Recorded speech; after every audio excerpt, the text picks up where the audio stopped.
look it up. Okay, thanks. Tom Ault of California is back in Kansas for a checkup. Diagnosed with liver cancer in San Diego, he came to the University of Kansas Hospital for a liver transplant. I feel so much better, and now I'll be able to find out what to expect next. Just 2 months ago, Tom was at death's door, only he didn't know it.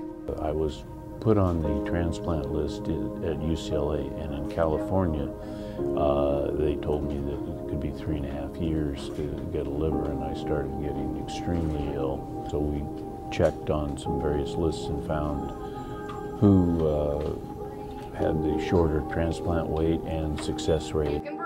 He and his wife of 44 years discovered the University of Kansas Hospital had among the best outcomes and a bigger donor pool. We found the list of the entire country with all the hospitals that do transplants, and we found Kansas City because it had a very low wait list and fewer people on the wait list.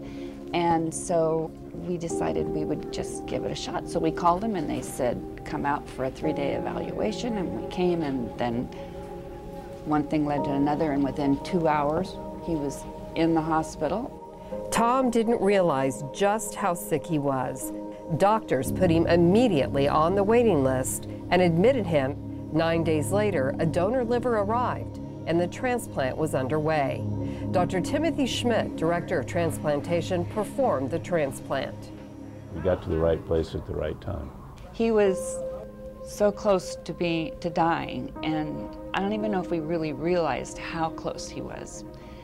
But we have, thanks to KU and all these doctors, he is here, he's alive. Big breath. Our family, none of us thought, even our friends are saying now, we didn't think we'd ever see you again. It was normal then. Dr. Richard Gilroy, medical director of liver transplantation, is continuing Tom's post-transplant care. The goal of transplantation is to return normality. It's not to create someone who's ill, and that everyone is to going back to be a normal person. It can sometimes be difficult and challenging, but what we see here is an excellent outcome.